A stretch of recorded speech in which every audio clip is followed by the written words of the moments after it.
Wait, is this thing run? Yeah, that was third gear. Run?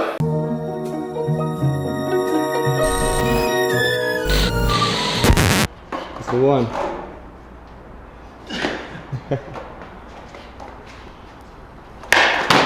Now I'm out of breath. So today's Roo Ripper list. Number 1, wheelies.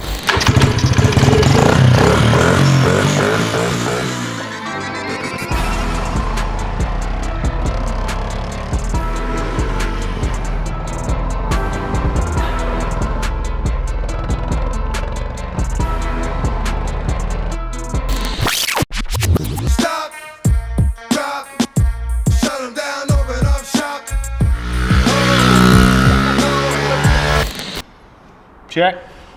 Number 2, MagnaFlow Synthesis and Exhaust. Gonna get that on there, load it up, customize it a little bit, make it nice. 3, we're gonna test and tune. Now we can have O2s and get a proper read. 4, we're gonna rip it up, light the tires up, maybe catch it on fire, who knows. Woo! Today we're getting ready for the exhaust and we are starting our primary flanges. These, according to the automotive world, are unicorns because they're 3.5 inches from eye to eye. So we had to go to pick apart today and chop these off of another car. We were unable to locate these locally. So to start, we're gonna weld the 3.5 inch 2-eye flange to a piece of 2.5 inch pipe, and that's gonna be our start. And from there, we'll continue and make the exhaust all the way down. But I'm just making the starter flange for Dan. Just looking at what MagnaFlow gave us for exhaust. See kind of basic layout of what I have to do. So they gave us the majority of the exhaust, but I'm gonna modify it anyway. Instead of coming straight back out through here where the exhaust would normally go, I'm gonna bring it right back on the rear tire to blow all the smoke out when we're full throttle. Leading up to it, from the header, the counts are gone and everything else, and we lost that, so I'm gonna have to make that up to the X-pipe to begin with too. So just a little bit of fab work, some custom stuff, try and tuck it up real nice. So it's gonna sit really low.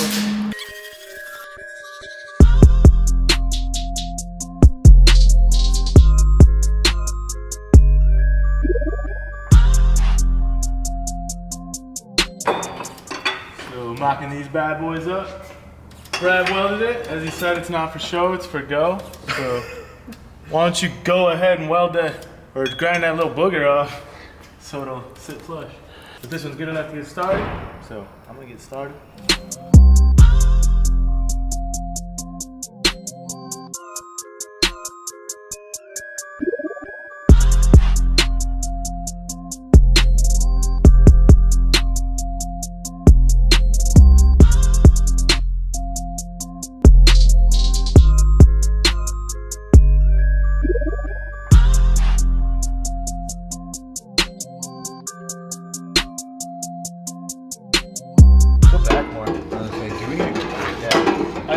I'm making this. This can be whatever length, it doesn't matter. This chassis is longer than the GTO. This is a GTO exhaust. It's gonna have to be extended regardless. So if we extend it here, then the back may as well fit. That is... Actually, what I wanna do, Brad, is put the rear end of it all together, get it hung up, and work from the back to here. And then make this up. And then make this. Yeah. I just wanted to get these coming out straight first so I have something to work with.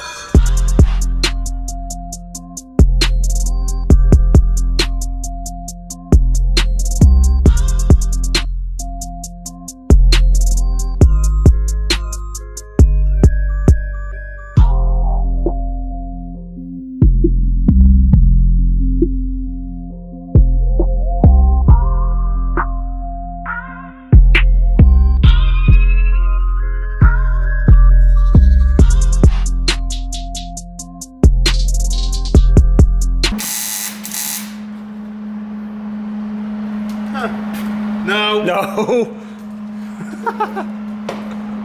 God, it looks like bullhorns. You want to take the back off first?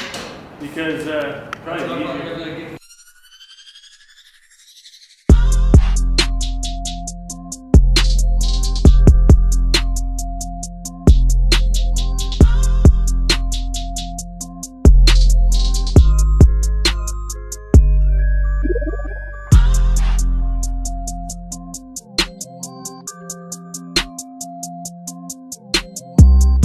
Got it all mounted up, ready to go. I'll fire it up here in a second, see what it sounds like. Hopefully that's close enough to the tire, but not too close to the tire. Create kind of a cool effect and blow the smoke out.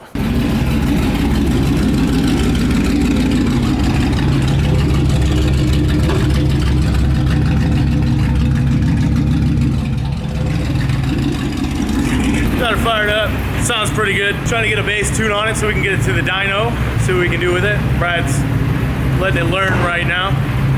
And no leaks, no problems. It's been running for a little while. So, sounds pretty good. I had too much fuel to begin with. So it's really loading up and popping, pop, pop. And it sounds like gunshots in here. We had to quiet that down because everybody in the office is freaking out. It's gonna be really, really loud. Just straight pipe, 3-inch, dumping right at the ground. So pretty excited to see it now. Just gonna iron out all the problems we have, test the clutch, maybe drive it around here just a little bit to make sure that the clutch is okay before we get on the dyno tomorrow. And hopefully it's all good. We'll get to doing burnouts. I'm excited.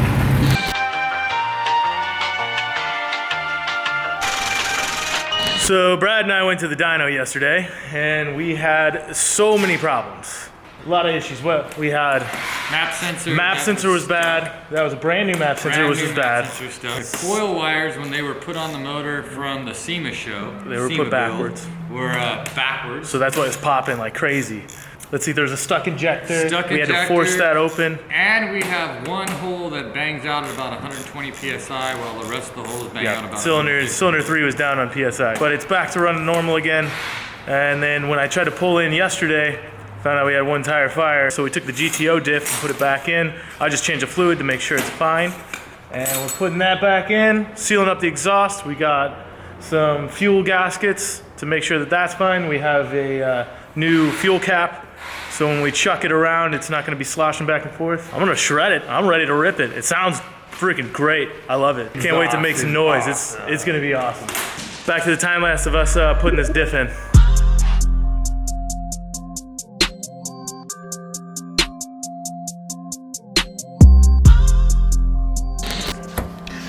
Man, I'm glad that's over. For those of you that haven't followed along, here's a little recap. Episode 1, we had to diagnose all the old stuff that was just a leftover project. Had to plan our attack. Episode 2, Brad and I show you how to make some fuel lines, adjust the fuel pressure on the fuel pressure regulator, and show you the routing and how the system works. Episode 3, we had to swap out the rear subframe because the differential was wrong. Nothing lined up correctly, so we had to swap back to the Ute subframe from the GTO subframe. We also inspected the driveline, found a few issues there. The clutch couldn't be bled properly. We came up with a slick system on how to bleed the slave cylinder outside the transmission and tied that up nicely so it wasn't an obstruction or it wouldn't leak down inside the transmission. Episode 4, it got a little crazy. Brad lit us on fire. So we installed a new fuel pump, got our pressure regulated. After Brad lit us on fire, we installed a new dash, and that's where he got to redeem himself and wire up the rest of the Ute. I guess there's really only one thing left to do. Go do a burnout.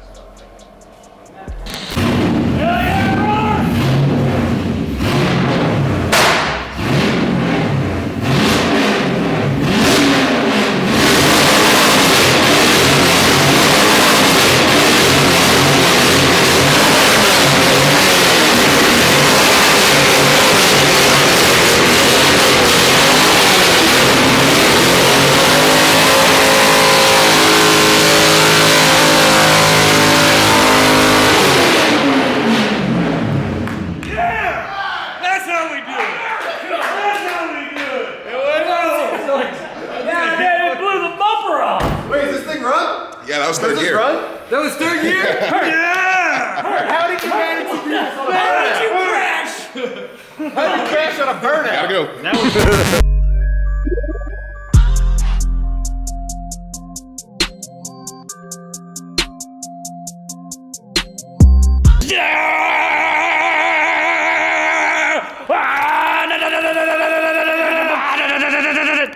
This is why I love Australia.